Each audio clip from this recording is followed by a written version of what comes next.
I think this is going to be a long day for Carolina football as far as offensively is concerned.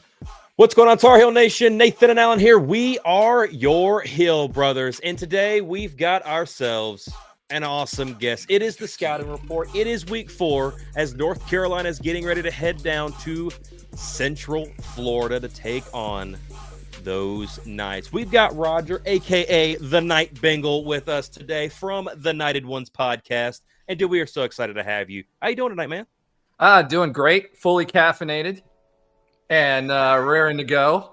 Last night we had the pleasure of having you guys on with us. So unfortunately it's not live, so I don't get to get roasted. So I imagine in the comments I'll get roasted after this segment. So it'll be fun to watch and read through those and respond as we move along. Oh, yeah. We're going to plug down in the description. You guys are going to see the link to the live stream where we headed over there to the Knighted Ones and had a great time. Got to get introduced to one of their viewers who is now a viewer of the Hill Brothers. We're very excited to have him. That is Default. Shout out to him. That dude is an absolute animal in the comments, and can't wait to see exactly what happens. Hopefully my guy Ron will come through for us.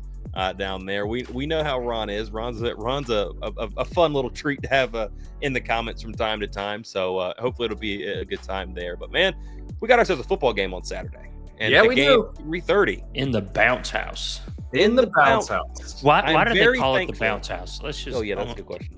Why because the stadium shakes, to be honest with you. It was built just like FSU Stadium was originally, which is, the not quite bleacher style, but all metal, not concrete. You can't sink stadiums in Florida because our water table is too low. So you can't have a sunken stadium. So most of them are metal. And so when the bounce house opened in 2007, we opened with Texas, and we're beating them until a rainstorm, and they finally pulled it off in the last few minutes of the game. But when people jump up and down in the bounce house, it flexes, right? So when you hear Zombie Nation, it's kind of one thing we're known for. If you ever watch the TV, when they take the stabilizers off of the cameras, you can see it, and they'll always do like a water cup or something they'll set on the step, and you can watch it moving up and down. So it's quite the experience. It's completely safe, I promise. But it's an somehow awesome. I don't think so. Well, so far it's lasted, but yeah, no, it's a great experience. Our games are non-traditional in the sense that our average fan is 35 years old because we're a younger school, and because of that, there's a lot more energy, and you're not playing Sweet Caroline in the second quarter, right? You've got Zombie Nation going, you've got all kinds of different things going, so people are jumping. We started the lights off, lights on tradition with cell phones, so it's a show, and it's when you're in the stands and everybody's jumping up and down to Zombie Nation, or when they're, it gets loud in there because, they're stomping their feet and yelling and whatnot. It's a lot of fun, but it's called the bounce house because you bounce when you're in the bounce house, one way or the other, whether you're standing and jumping up and down, or you're just feeling the stadium move up and down, one way or the other, you're bouncing. So is it better to be on the second level or the first level in case of collapse?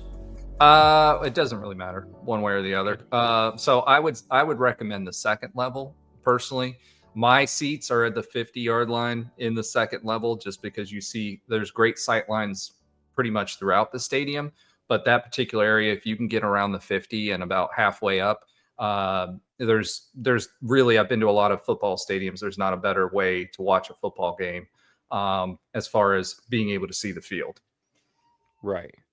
That is pretty cool, man. I have to keep an eye on that. And maybe even take a trip down there at one point in time. I've saw you guys. I've kept up with you guys over the last number of years here. Ever since y'all made that noise back in 2017, I've kept an eye on that program because you guys seemingly are climbing right now. Now you got the return, Scott Frost. He is now back. The guy that took you to the promised land. He is now back once again from Nebraska. Wasn't a great time over at Nebraska. My barber, he's a Nebraska fan, and he's not a big Scott Frost fan. To say the least, but that's okay because he's back now. So I just want to open this thing up kind of broad here. What can North Carolina fans from this Scott Frost team, brand new, come back, 69 brand new players, very similar to us. What can Carolina expect to see on the field from this team on Saturday? So there's going to be a few things you're going to see. Offensively, I guess we'll start there, right? Because that's really Scott Frost's wheelhouse. He will be calling plays. His style changed from when he was there in 2017. He went and played Big Ten, coached in the Big Ten for a while, so he had some influences there. And then he went to the LA Rams and was an assistant there before he came back to UCF. Yeah, exactly. I figured you'd like that. So what's interesting with Scott Frost, if you watch the 2017, 2018 games, you're going to see a little bit different brand of football. What you will see is you're going to see a lot of plays that look very similar because he likes to lull defenses to sleep, to show the same look a couple of times to try to then pop off an explosive play. You will expect it wouldn't surprise me if the first possession that we have, we try a long bomb for 50, 60 yards. They're going to spread the ball around. Taven Jackson, who's our quarterback, has a pretty strong arm. Indiana transfer. He was starter there in place of their starter last year. And they will use, unlike what the Gus Malzahn era had, they will use every single level as far as the receiving game is concerned.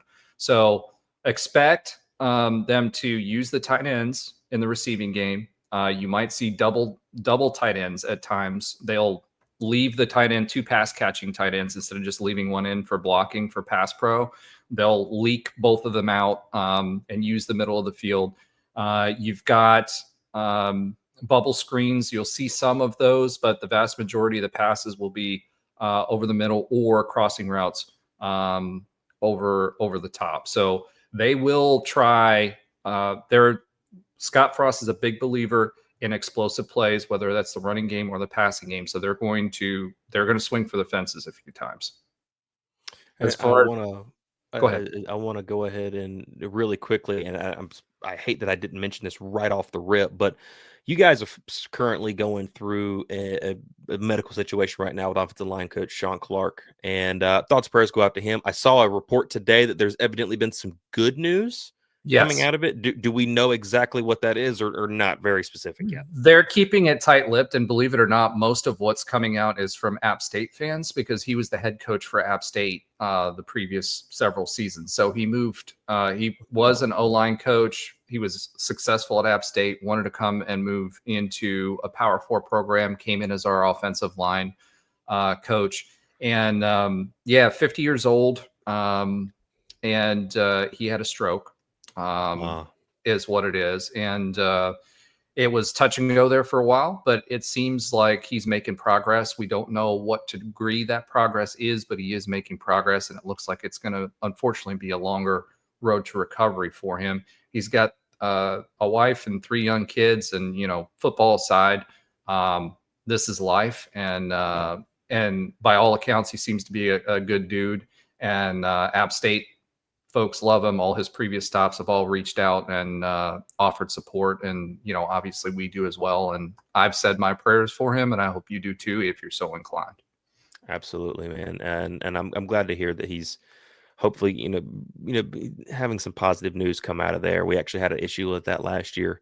Our offensive line coach last year, Randy Clements, who's now at TCU, he had a pretty serious little issue, but he's good now as well. So hopefully, hope to hear some more good news in the coming days for Coach Clark over there. I want to start this thing off with talking about your quarterback situation. It was kind of a merry-go-round for a little while. Yeah. A little merry-go-round. But, you guys, when we're on the other night, you talked very highly of Taven Jackson. You just brought him up just a few minutes ago. He's thrown 29 of 45. He's currently right now 2 touchdowns, 471 passing yards. I want to talk about him. What is it about him that you believe has helped your offense open up, as you guys mentioned the other night? Yeah, so we started the season with Cam Fancher. He was a transfer from FAU, more seasoned guy. Taven Jackson transferred in later. He didn't get here until the end of spring. And then we had Ja'Curry Brown as well, who was vying for starting quarterback. Ja'Curry Brown was a transfer from Miami after his freshman season. Former 4-star quarterback, great with his feet, great runner. His passing accuracy is not great. He's about a 50% passer, but super athletic. One of those kids that could make it happen in high school at a high level. But college is a different story, right? And so Cam Fancher comes in. He's the consistency guy, right? That's what you're looking for out of Cam Fancher. Taven Jackson, again, situation where he comes in late. He was the biggest thing I think for Taven Jackson at the time was he was too nice for Scott Frost. And what I mean by that is not enough fire to show that, hey, I want to go win this starting job, right? So he's got the tools. He's got a strong arm. He can be accurate. Normally when you're a quarterback, you always teach people if you're rolling out, you set your feet, then you let go of the ball. But he has a very, very quick release and is relatively accurate even when he's running the ball in his arm strength. I mean, he threw I think it was a 35, 40-yard pass while running off his back foot and just kind of flicked it, and it was right there. So he's got a really, really strong arm. He opens up the offense from that perspective. And he can run. So he's not a run-first quarterback, but he can move. So he's very athletic, tall guy, 6'4", 215 pounds. So he's relatively durable. And he's not going to he's fast enough that he can beat you with speed, but that's not what he's going to beat you with. It's really his arm. The biggest knock on him that I've seen him so far, and he's played at his 2 previous stops. He was back up and played and won at both of his previous stops. I think it's just one of those things where he just never took the job, if that makes any sense. Right.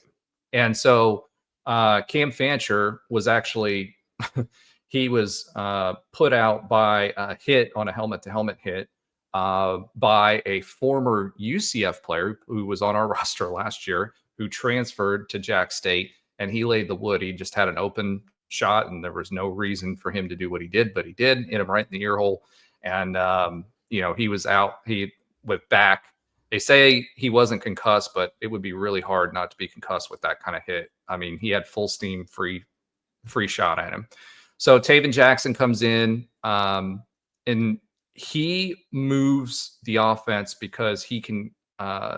He's about a 60 to 63% accuracy on his throws. He's got a super strong arm, and he can move his feet. The biggest thing that I worry about with Taven so far is the first game he played in, there were times where he was a beat too long.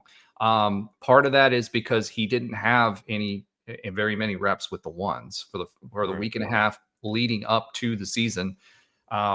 He didn't have any reps with the ones. Before that, they were all sharing reps. So he needed time to get his timing down, basically with the wide receivers. And so that now has started. You start to see his ability to do that. I expect with him, it's kind of going to be, let's get him in a rhythm.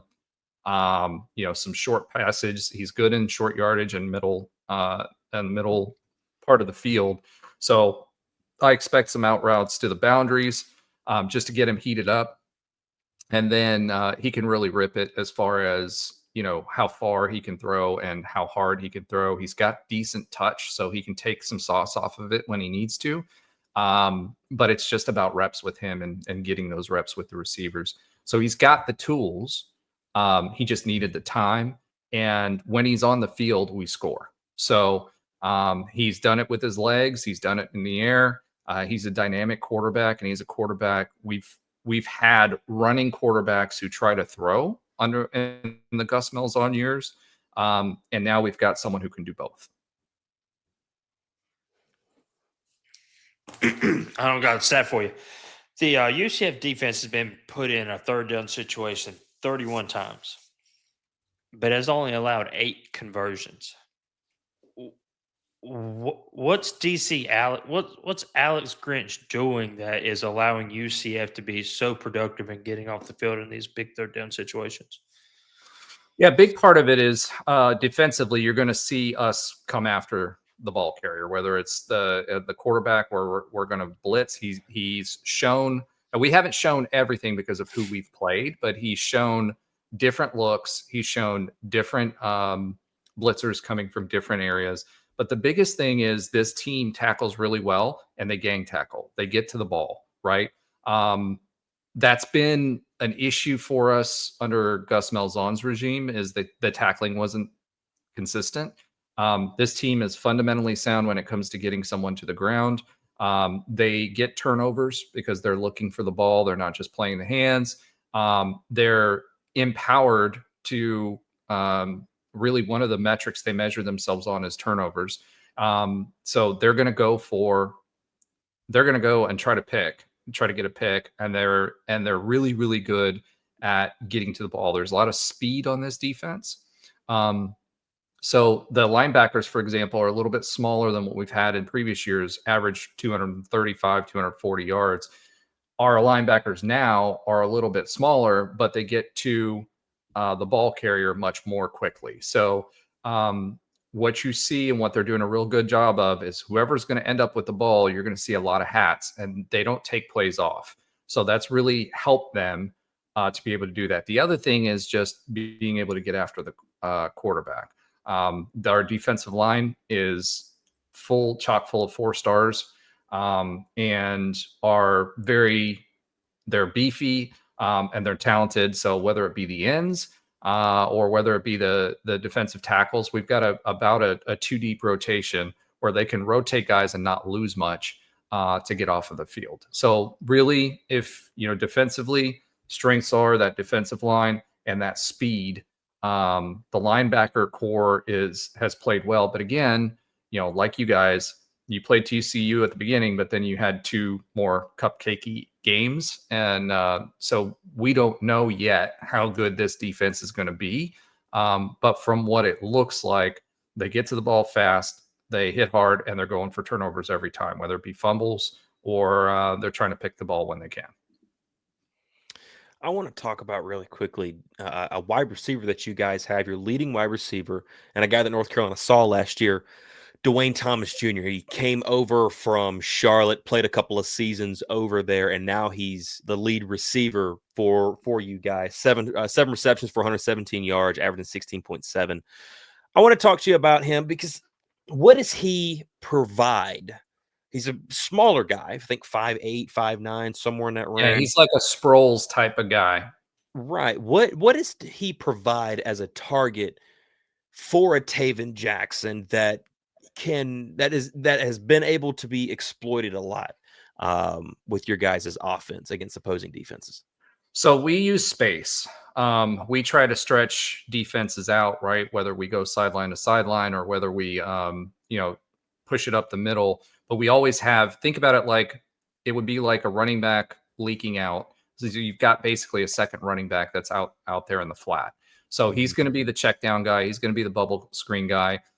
When there's space, he's going to get the ball to him about within 10 yards of the line of scrimmage and let him go make plays. So he's not going to be the guy that's on the long bomb. He's going to be the guy that's either cut through the middle of the field, or he's going to be the guy that's within 10 yards and basically get the ball and try to juke you. So he's got speed. He's got legitimate speed. And if defenses, it's all about picking your poison. When it comes to defenses, you're trying to shut down a specific thing on a specific play or a specific capability of that offense. And so you can't cover everybody. So when you have the ability to spread the ball out and you leave someone like that open, they're going to get the ball to him in space and let him go earn the yards. And that's really what you're getting out of him.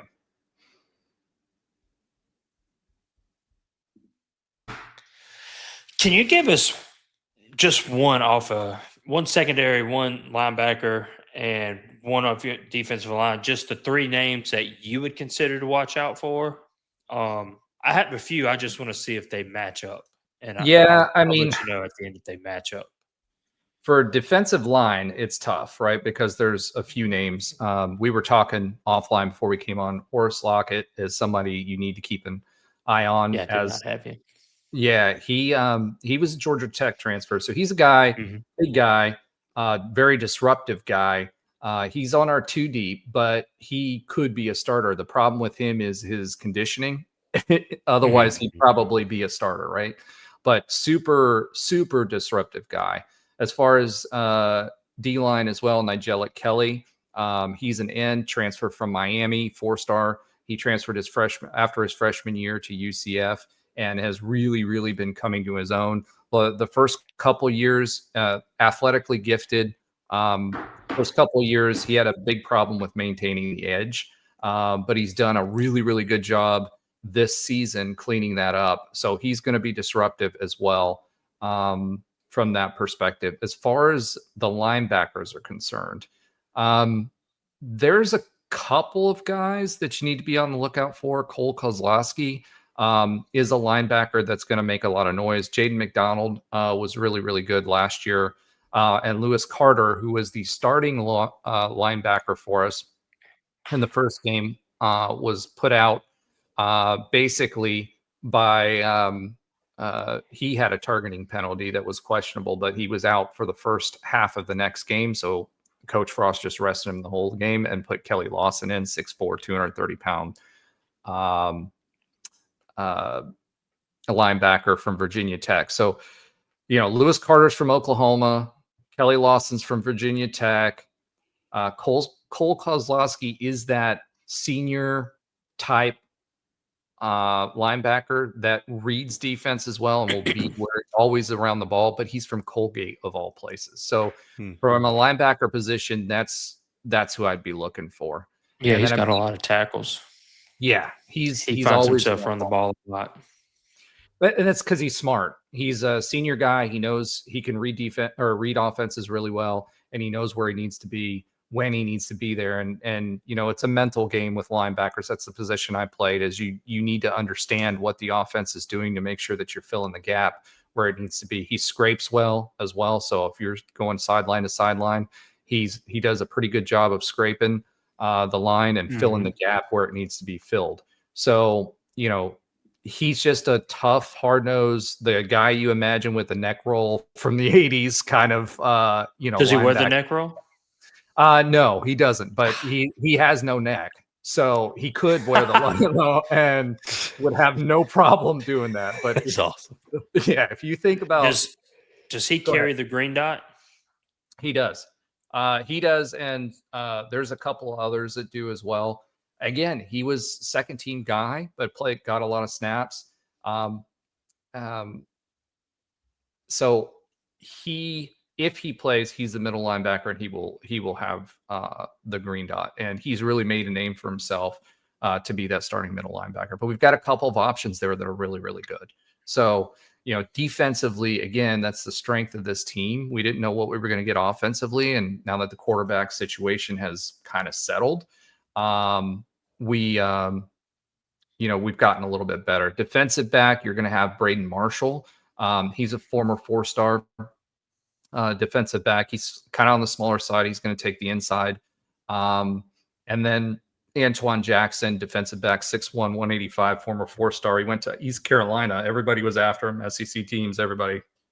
He went to East Carolina, I know, because his girlfriend at the time was an athlete there. So he went there to be with her.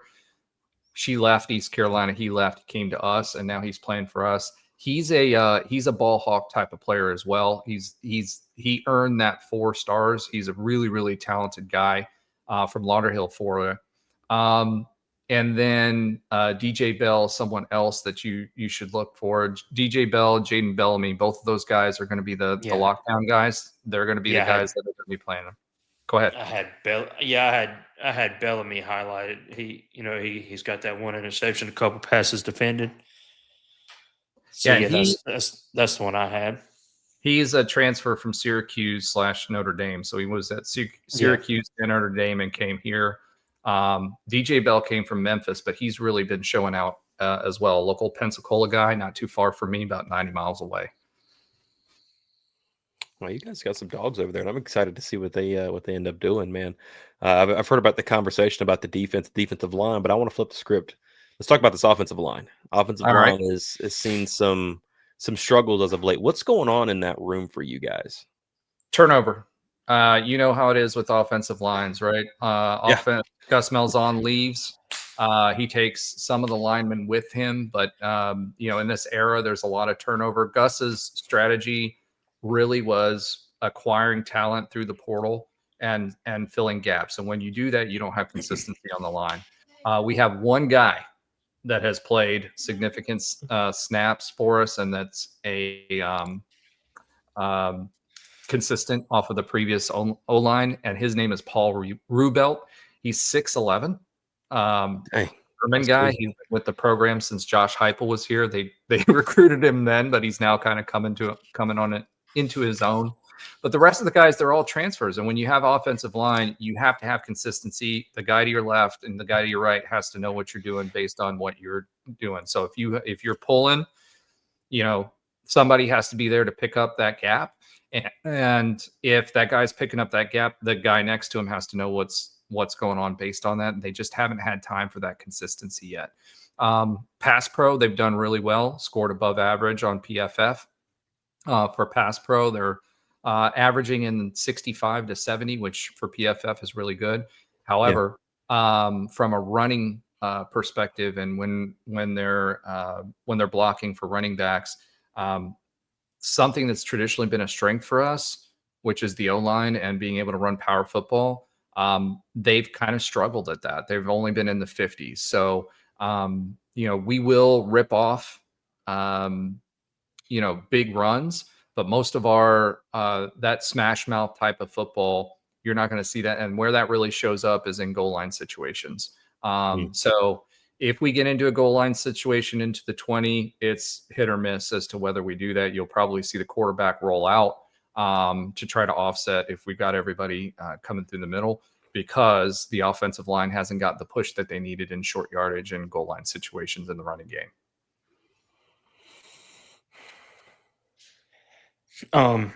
This one's neither offensive nor defensive. UCF has had 15 penalties in 2 games.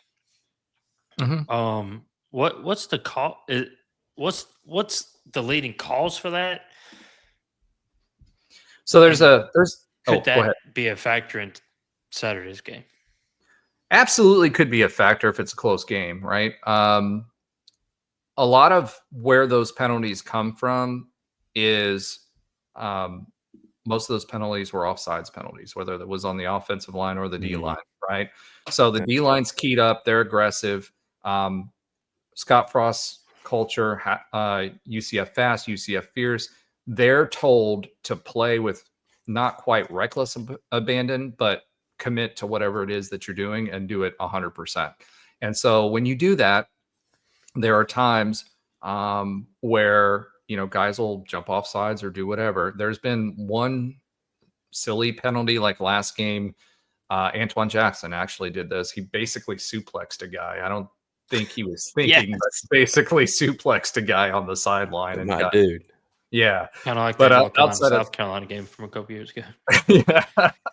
So, outside of that, it's been pretty much, offsides penalties. So could it be? Yes. Part of it is, hey, guys are getting used to a new offense. Guys are getting used to a new defense. They're being told to play aggressively. They haven't played very much together. A lot of these guys were transfers, so getting snap counts and cadences down, it takes a minute to get that done. Yeah, absolutely. And Carolina's got they had some issues with that early on, some face mask issues and penalties at times, especially during the Charlotte game, a couple of PI calls. So both teams trying to figure out, who they're going to be. I'm gonna ask you one question, then I'll give it to Alan to our traditional fun question here. But well, yeah, see him already is smiling and having a good time. Well, I'm leaning in because you're teasing me now. Oh yeah. So, what score prediction? What do you think this game's going to be like? Do you predict it for us? I hesitate to put my score prediction out there.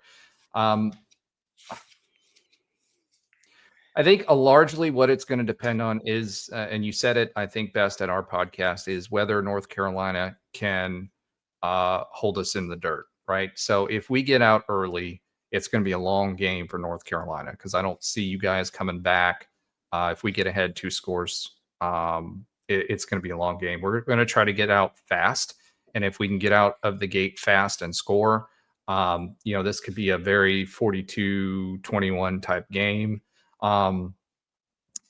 I think what's going to end up happening, I think it's going to be, I'm going to go with UCF, obviously. I think it's going to be probably a 32-21, 36-21 type game, right? It's going to be, I feel like, and I use the word feel, I feel like UCF's defense will be up to the task if you guys can't pass the ball, because our D line will eat. If you're relying on the running game, I think this is going to be a long day for Carolina football as far as offensively is concerned. We're also going to try to get turnovers. If we can get a few turnovers, we've been pretty successful with that the last few games. These guys are taught that. They're going to continuously try to rip the ball out. They're going to try to jump routes. They're going to try to, punch out balls. If we can get a couple of turnovers, the offense can score quickly. So I think that I think it's along that 30, mid 30s, low to mid 30s to a 21 type of game. Just because I haven't seen a lot of offense out of North Carolina, the games and the stats that I'm looking at, I don't see a team that's broken out yet offensively, and that's going to be the key concern for me if I was a Carolina fan is, can the offense start generating points at a higher clip than what they have been? So that's kind of where I'm going a little conservative. If we get out early and jump on you guys a little bit, that score differential might be higher. But I think North Carolina, if they can keep us close, I think it's going to be a tighter game going into the fourth quarter. And I think that just consistently scoring points from our side will be the difference in this game. Would you rather have the ball first or go defense first? Ball first. Gotcha. I got you. That's our MO. We're aggressive. We're going to attack, whether it be defensively or offensively. That's the MO. That's the culture. That's the thought process. UCF fast, UCF fierce. Give us the ball. Let us go try to score. Frost. One of the differences for Frost in his 2017 season, 2016, 2017 season, he went for 2-point conversions every single time. He doesn't do that anymore, but he's still going to be aggressive. He's going to want the ball first. He's going to want to go try to score first to set the tone, and he's going to unleash the defense and tell them, if you make mistakes, it's okay. I just want you going 100 miles an hour trying to get the ball. Which is kind of funny because I think this Carolina team would say, hey, let's go have our defense go out first, So I think that matchup to me is going to be best on best. Y'all's offense versus our defense. And just to see how that matchup goes out. I'll be excited to see it. Alan, go ahead. Well, with a name like the Bounce House, you got to have some fun traditions around UCF. Let's see. I'll give you some examples. There's an ambulance at Charlotte. They drink shots out of a pickaxe before game. Minnesota brings in a bunch of milk. TCU has some like hypno frog type. Yeah. I've seen the hypno toad. Yeah, there you go, hypno toad. So yeah, along those lines, what does UCF have? So UCF has a prolific marketing team. So when it comes to that kind of stuff, there's the fan side, and then there's what UCF will do. So from the fan side perspective, we tailgate. We tailgate hard.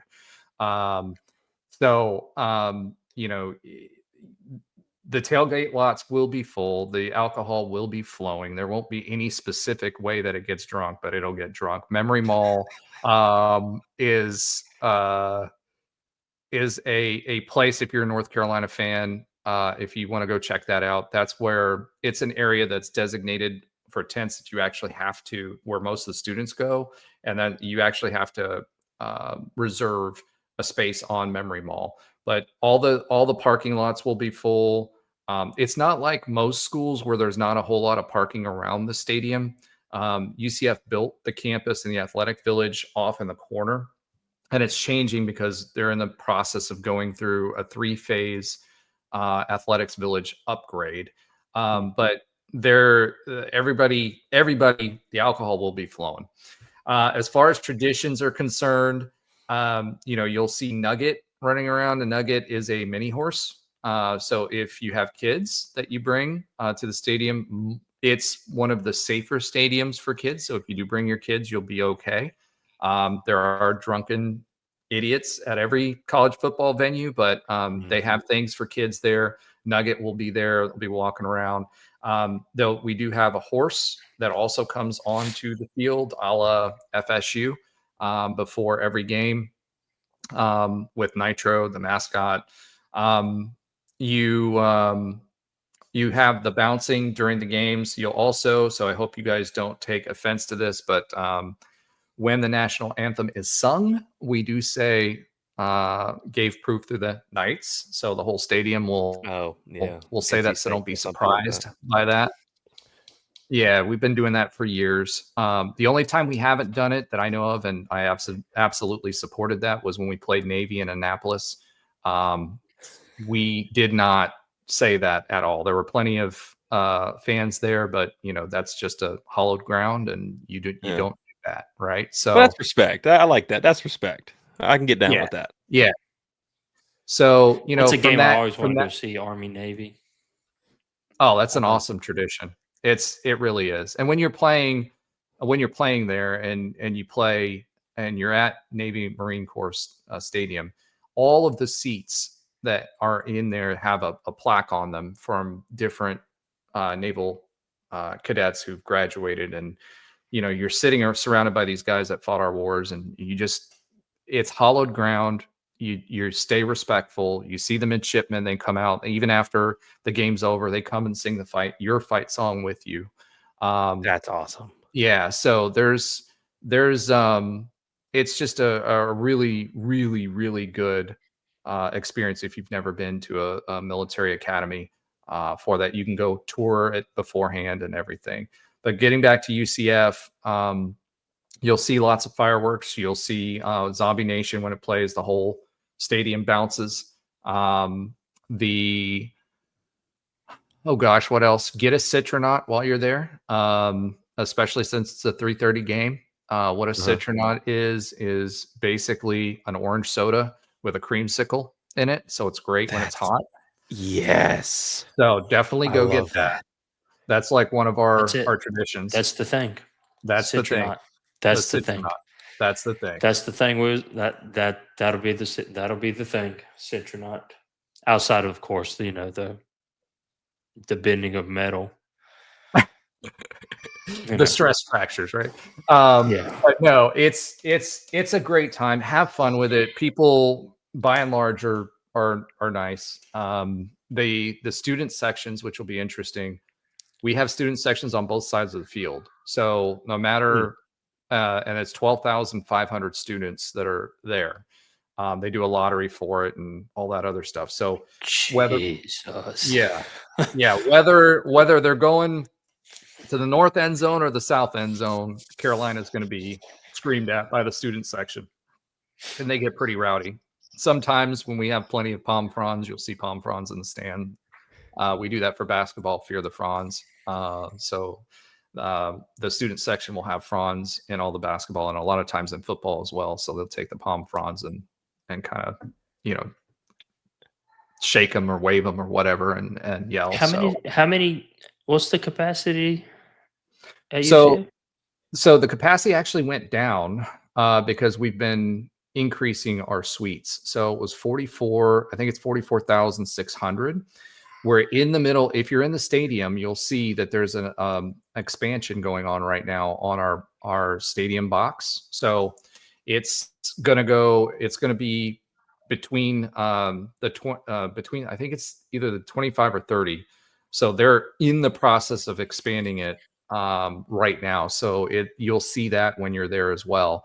So that'll increase capacity, and then it's designed to have another deck put on the opposing side of the box.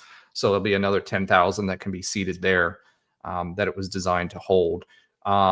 But for right now, 44-6, it's a bowl shape, and because of the angle, it gets really, really loud on the field for the bowl. So for the players, you'll definitely hear that along with the jumping, and on third downs, people are standing and stomping their feet, and it gets really, really loud in the stadium.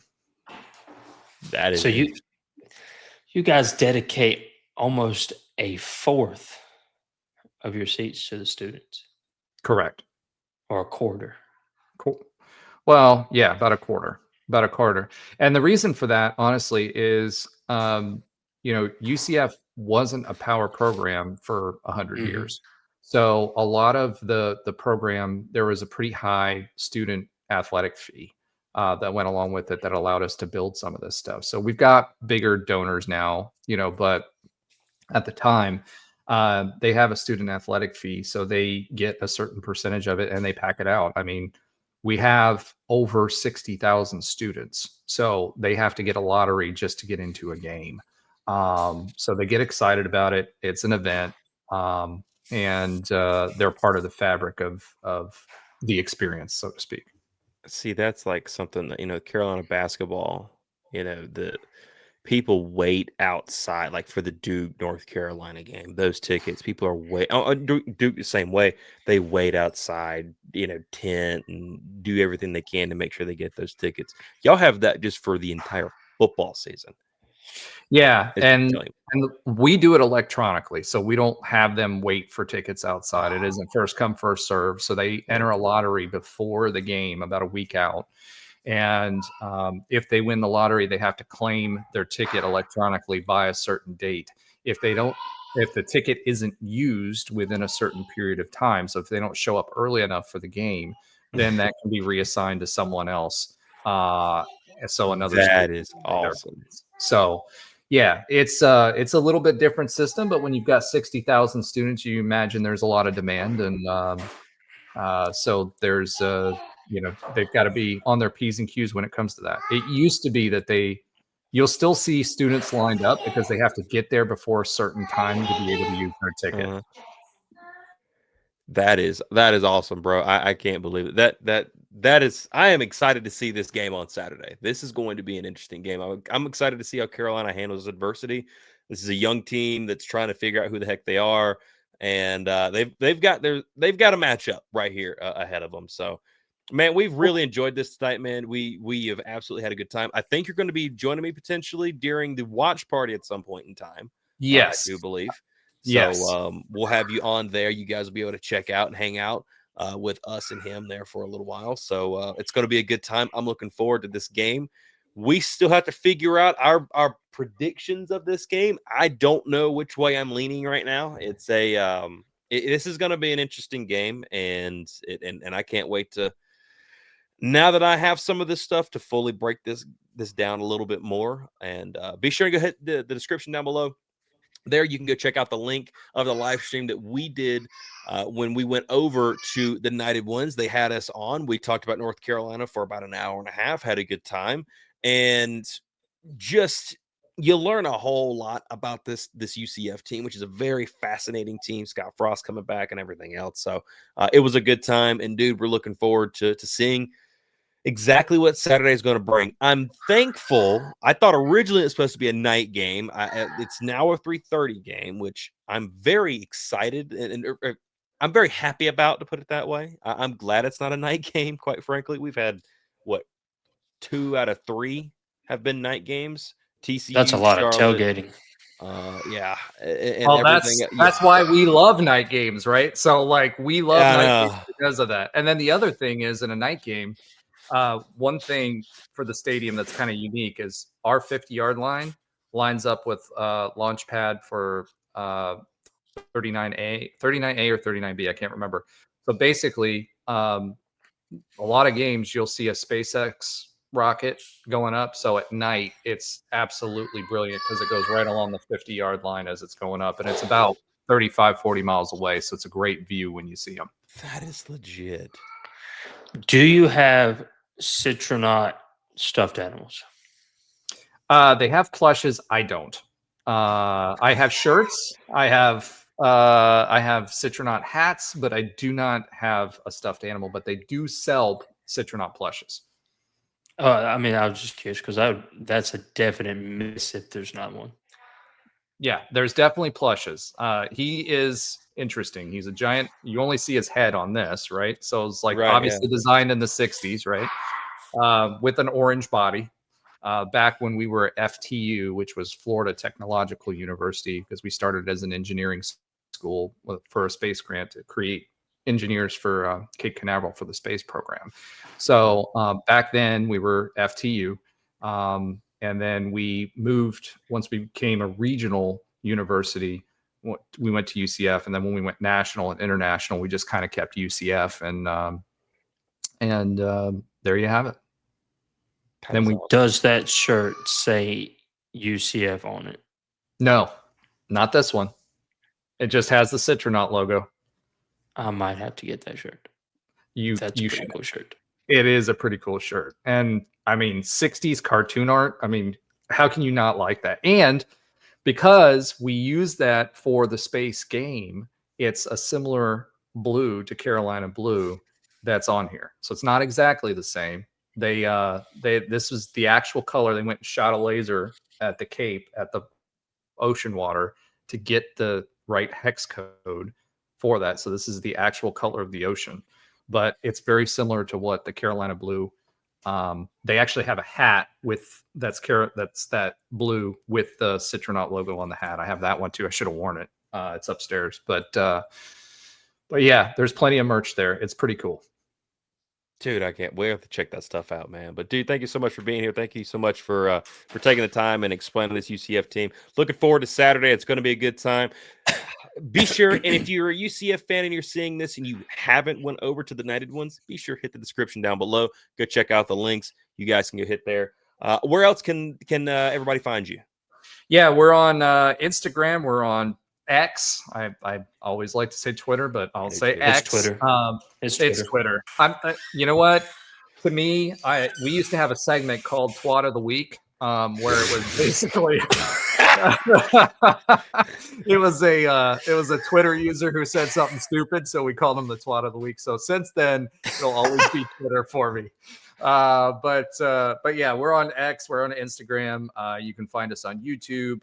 If you're into podcasting and just the audio, all the traditional podcast channels, you can find us there as well. So yeah, and you can always hit us up at the United Ones podcast at gmail.com. Boom, there you go. You guys can see There you where you can go see these guys do a great job. Yeah, they've got a ton of great people who play. Trey Neal, that's been on the national championship team. How many all the people that you got over there and what their backgrounds are? Yeah, so a lot of smart people. Well, smart. I don't know. No, just kidding. We've got Trey Neal, who played for us from 2015 to 2017. He was on the 2017 undefeated national champion team. I know I'll get dirt for that, but that's okay. 115 in the rule book. It's an official national championship. So it's official. Yeah, exactly. And he very experienced guy. He flirted with the NFL for a little while, but knows his stuff when it comes to defense and when it comes to football. So we can dig into that. We have Ben Stout, who is an ESPN analyst. He does some of the TV for UCF. He's a former player, 7'1", center. Makes me look very, very small. And then you've got me. I'm a former. I played defense, and I also played semi-pro basketball in my youth in Europe. Yeah, so that's as far as experience is concerned. Folks that have actually played the game and can talk the X's and O's. We have a lot of fun over there, as you can see. I like to joke around, but at the same time, we get down with the X's and O's too. That is awesome. How's the jumper? Check them out. What's that, Alan? I said, how's the jumper? Oh, now? Well, kind of funny. I was trying to impress a date a little while ago, right? So we went out into a basketball court. And so she bet me that I couldn't hit a half-court shot.